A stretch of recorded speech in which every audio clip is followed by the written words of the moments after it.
They forced her to marry a human, but what he gave changed everything. The alien council gathered in the cold, towering hall. It was a place where power was not just held but flaunted. The walls gleamed under the light of 2 moons, casting long shadows over the assembly. Lyra, the princess of the Marikil Empire, stood at the center, her silver skin shimmering like polished metal. Her sharp eyes looked ahead, unfazed by the assembly of elders and dignitaries who stared at her with cold, calculating eyes. The council was in session, and Lyra was the center of their discussion. She had heard whispers all morning, the murmurs of her fate. The moment she stepped into the grand hall, she could feel it, the weight of their expectations pressing down on her. This was not a time for rebellion or defiance. This was a time for compliance. You will marry a human. The chief elder's voice cut through the air like a blade. His words were clear, deliberate, as if he were stating the most obvious fact in the universe. Lyra's heart sank. Marrying a human? She had trained her entire life for the Marikil throne, honing her skills as a warrior, a diplomat, a leader. But marriage? Not to an outsider. Certainly not to a human. She stared at the elder, her jaw set. A human? Her voice was low but steady, betraying none of the fury that surged inside her. Why? The elder's eyes flickered briefly with something resembling pity. It is for the survival of our empire, he said, his tone as cold as the stone floor beneath their feet. Your union with this human will secure peace with the Earth colonies. It is a necessary step. Lyra's mind raced. She had been trained for so much more than this. She had been prepared to lead her people to victory, not to be married off like a prize to an unknown outsider. The Earth colonies had long been a source of tension for her people, their technology advancing far faster than anyone had anticipated. But she had never once considered that the answer would be in the form of a human. The room seemed to grow smaller, the air heavier. Lyra's gaze swept across the faces of the council, but there was no sympathy in their eyes. This was not a discussion. It was a decree. Her destiny had already been decided for her. You will marry Captain Daniel, the chosen human representative, Var. The elder continued. It is not up for debate. The decision has been made. Lyra's chest tightened, her pulse quickening. She had heard of Captain Daniel, of course. The leader of the Earth delegation, a man known for his fierce loyalty and his unbending resolve. But what did that matter now? He was still human. He was still beneath her. And if I refuse? Lyra asked, her voice low, though the defiance in her eyes was unmistakable. The elder gave her a hard look. Then you risk the wrath of the entire council, and the collapse of the fragile peace we've worked so hard to establish. Your refusal would mean war, and that, princess, is not an option. The finality of his words echoed through the hall, silencing any further protest. The council had spoken. There was no turning back now. Lyra's mind was a whirlwind of emotions. Anger, confusion, disbelief. She had been trained to fight, to lead, to command, but never to be a pawn in someone else's game. And yet here she was, a princess, reduced to nothing more than a political tool in their hands. Across the room, a door slid open and a figure stepped into the hall. The moment Lyra saw him, her breath caught. He was tall, broad-shouldered, with dark hair and piercing blue eyes that seemed to burn with quiet intensity. Captain Daniel, the human who was to be her husband. He walked toward her, his step slow, deliberate, as if he knew the weight of the moment. Lyra could see it in his posture, his body tense, his eyes scanning the room, his every movement calculated. He was not a man who feared the council, but Lyra was not sure whether to respect him for his confidence or loathe him for being part of this decision. When he reached her, there was no warmth in his greeting, no words of comfort, just a silent, piercing gaze. They both knew what this was, an arrangement. Nothing more. This is Captain Daniel, the elder announced, his voice booming. He will be your partner in securing the future of our people. Lyra forced herself to meet Daniel's eyes. She could see nothing in them. No compassion, no understanding. Only determination. It was as if he too was a puppet on strings. She was not surprised.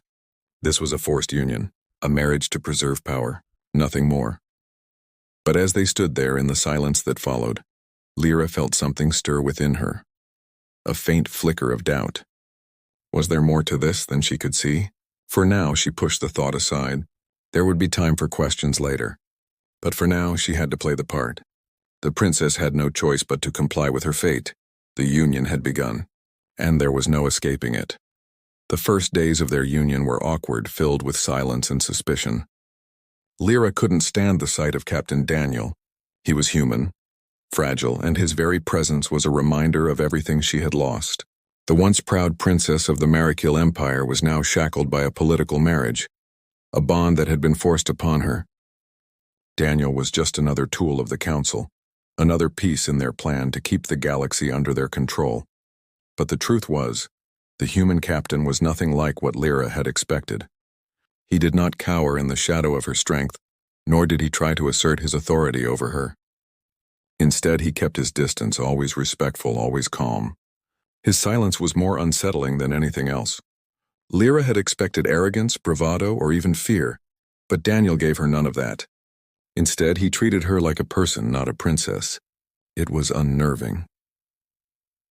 One afternoon, as they sat in the quiet of her chambers, Daniel spoke for the first time without the cold formality of the council's command. His voice was low but steady, as if he had been waiting for the right moment to speak. "I know this isn't what you wanted," he said, his eyes meeting hers for the first time with something that felt like sincerity. "But I promise you I didn't ask for this either. I'm not here to take control of your life or your people. I'm here because we were told to be." Lyra stared at him, her mind racing. "You think your words will change anything?" she asked, her tone sharper than she intended. "This marriage is a political arrangement. Nothing more." Daniel didn't flinch. Instead, he nodded slowly as if he understood exactly what she meant. "I know, but that doesn't mean it has to be a war between us."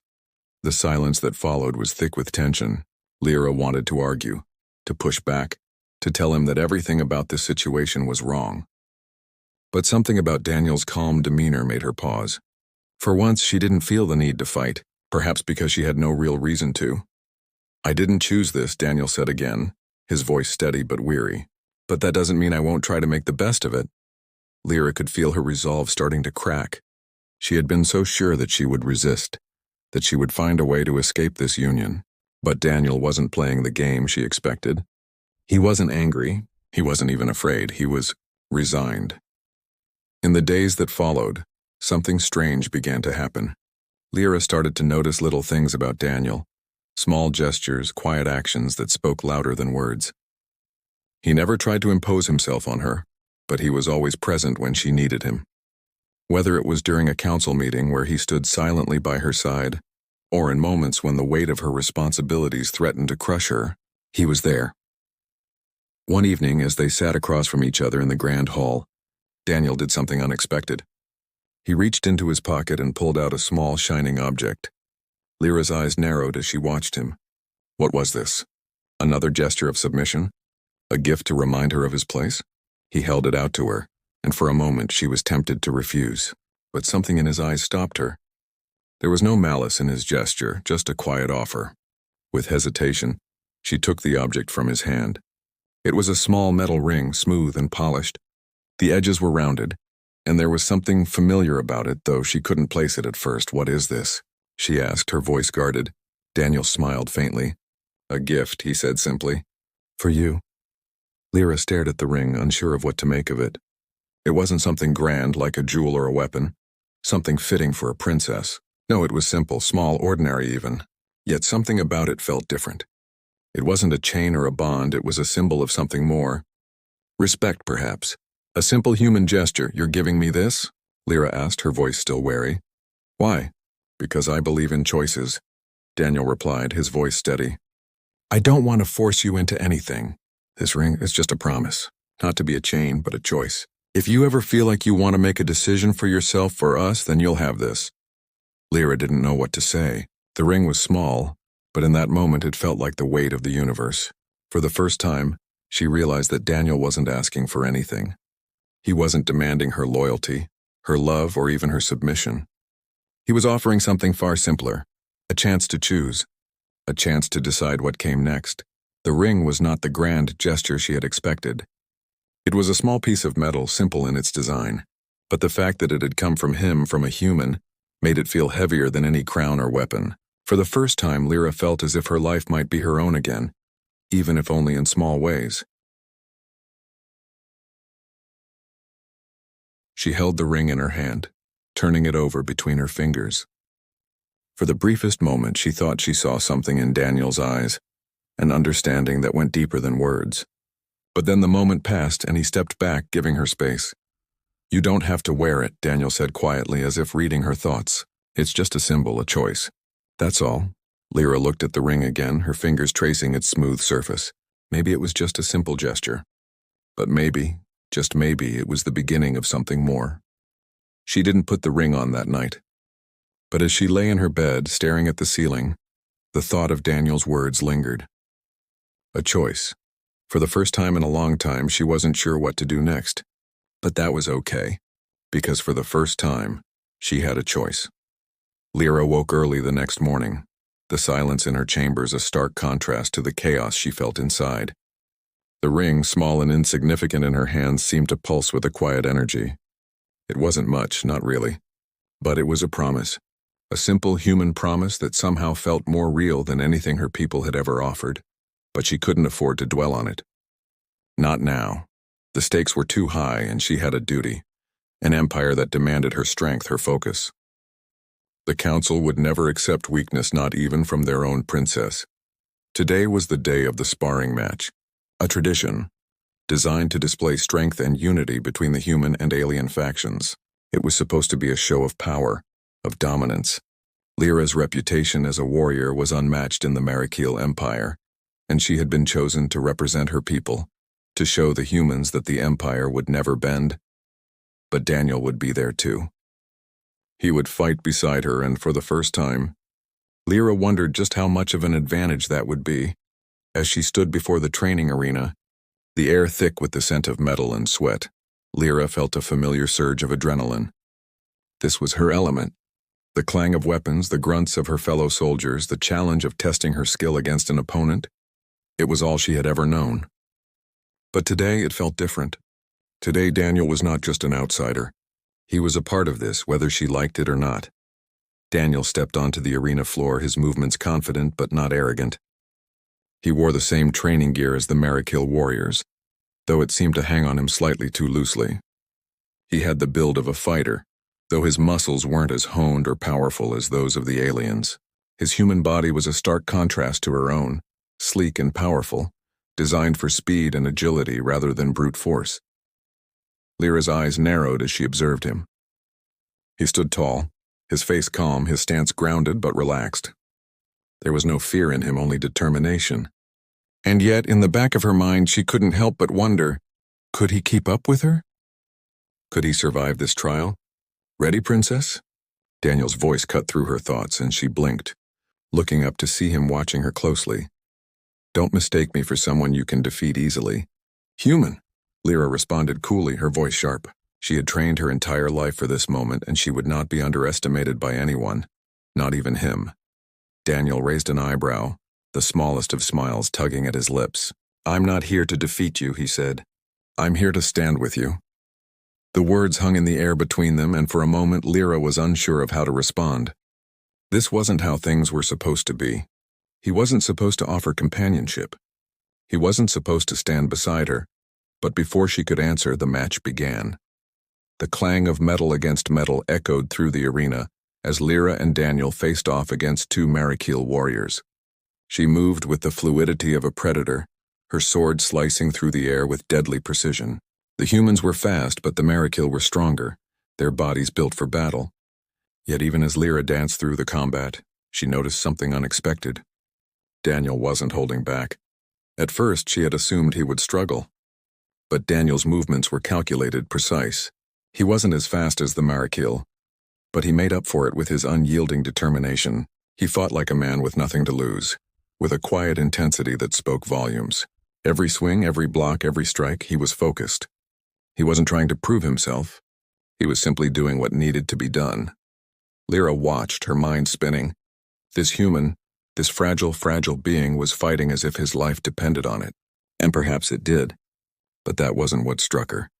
It was the way he moved, confident, calm, in control. He wasn't afraid. The battle raged on, and Lyra found herself instinctively moving closer to him. Without thinking, she deflected an incoming blow for Daniel. Her blade blocking the strike meant for him. They didn't speak. Didn't need to, but in that moment she felt the shift. They were no longer two separate entities. They were fighting together, side by side, like partners. Daniel glanced at her, his eyes meeting hers briefly as they both turned to face their opponents. A silent understanding passed between them. They weren't enemies anymore. They weren't even allies in the traditional sense. But they were something stronger than she had ever expected. The fight ended moments later, as both Marrakeel warriors were taken down, their weapons knocked from their hands. The arena fell silent, the audience watching as Lyra and Daniel stood victorious. Lyra's chest heaved, her breath coming in shallow bursts. She had fought hard as she always did, but there was a strange, unfamiliar feeling lingering in the pit of her stomach. Respect. Not for the Marrakeel warriors, but for Daniel. As the crowd erupted into applause, Lyra couldn't help but look at the human who had fought beside her. He had proven something to her today, not just about his strength, but about his character. He wasn't just a pawn in her marriage. He wasn't just a symbol of a forced union. He was a man, someone who would stand by her not because he had to, but because he chose to. The cheers of the crowd faded into the background as Lyra's gaze lingered on Daniel. Maybe there was more to this union than she had thought. Maybe, just maybe, it wasn't all about duty. The days after the sparring match passed in a blur. The arena still echoed with the cheers of victory, but for Lyra the excitement had faded quickly, replaced by a gnawing unease. She had expected the victory to feel different, more triumphant, more final, but it didn't. The feeling of fighting side by side with Daniel had unsettled her. She couldn't shake the image of his eyes, so focused and calm as they fought together. She had never imagined that a human could stand beside her as an equal. But the truth was, she didn't trust him. Not completely. It was impossible to trust someone you had been forced to marry, someone who wasn't a part of your world. He was still a human and she was still an alien princess. Their worlds were miles apart and no amount of shared battles could change that. Still, every time she saw him, something deep within her stirred. It wasn't just respect. It was something more, and that scared her. One evening, as the twin moons rose over the capital, Lyra walked alone through the palace gardens. The soft glow of the moons cast long shadows on the stone path, and the air was thick with the scent of alien flowers. She needed to think to clear her mind. Her thoughts had become a storm, swirling around in her head. The council had forced this union upon her, but what if they had been wrong? What if Daniel wasn't just a pawn? What if he was something more? She had spent her life fighting for her people, but now she found herself questioning everything. She had been raised to believe that power was everything, that survival came at the cost of personal sacrifice. But what if that wasn't true? What if there was another way, another path forward? Lost in thought, she almost didn't hear the footsteps behind her. But when she turned, Daniel was standing there, his face unreadable in the moonlight. "You're thinking too much," he said quietly, his voice carrying across the still night air. Lyra frowned. "I don't have time to think, human. There is too much at stake." He didn't reply immediately. Instead, he stepped closer, his gaze fixed on her with an intensity that sent a shiver down her spine. "I know what this is," he said. "You're scared. You're scared that by marrying me, you're losing everything. Your power, your people, your future. But you're wrong." Lyra's chest tightened, her hands clenching into fists at her sides. "You don't know me, Daniel. You don't know what it's like to carry the weight of an entire empire on your shoulders." "True," he admitted, his voice steady. "But I know what it's like to fight for something bigger than yourself. And I know what it's like to lose it all." Lyra's breath caught in her throat. She had never heard him speak so openly before. He wasn't talking about politics or war. He was talking about something else, something personal. She met his gaze, searching for any sign of weakness, any hint of a lie. But there was nothing, just the quiet strength that had first drawn her in. "Why are you telling me this?" she asked, her voice softer now, the sharpness gone. Daniel hesitated for a moment before speaking again. "Because I've learned something in my life. No matter how far apart our worlds are, no matter how different we are, we have more in common than you think." Lyra shook her head, trying to ignore the strange sensation building in her chest. "You're wrong. There is nothing between us but a marriage of convenience." Daniel stepped closer, his voice dropping to a whisper. "Is that all it is, Lyra? Just a political marriage? Because when I look at you, I don't see a princess. I see someone who has lost their way, someone who is looking for something more, something real. The words hit her like a physical blow. She stumbled back, her mind reeling. Had he somehow seen through her, past the walls she had built around herself, the walls she had spent so many years constructing? For a moment she was speechless. Then with a sharp breath she took a step back, regaining her composure. I don't need your pity, human, she said, her voice hard again. I don't need you to save me. Daniel didn't flinch. He only nodded slowly, as if he had expected this reaction. I'm not trying to save you, Lyra. I'm trying to understand you. Lyra turned away, her heart pounding in her chest. She couldn't deal with this, not now. She didn't have the luxury of emotions. She had a kingdom to rule, a council to appease, and a future to secure. There was no time for feelings.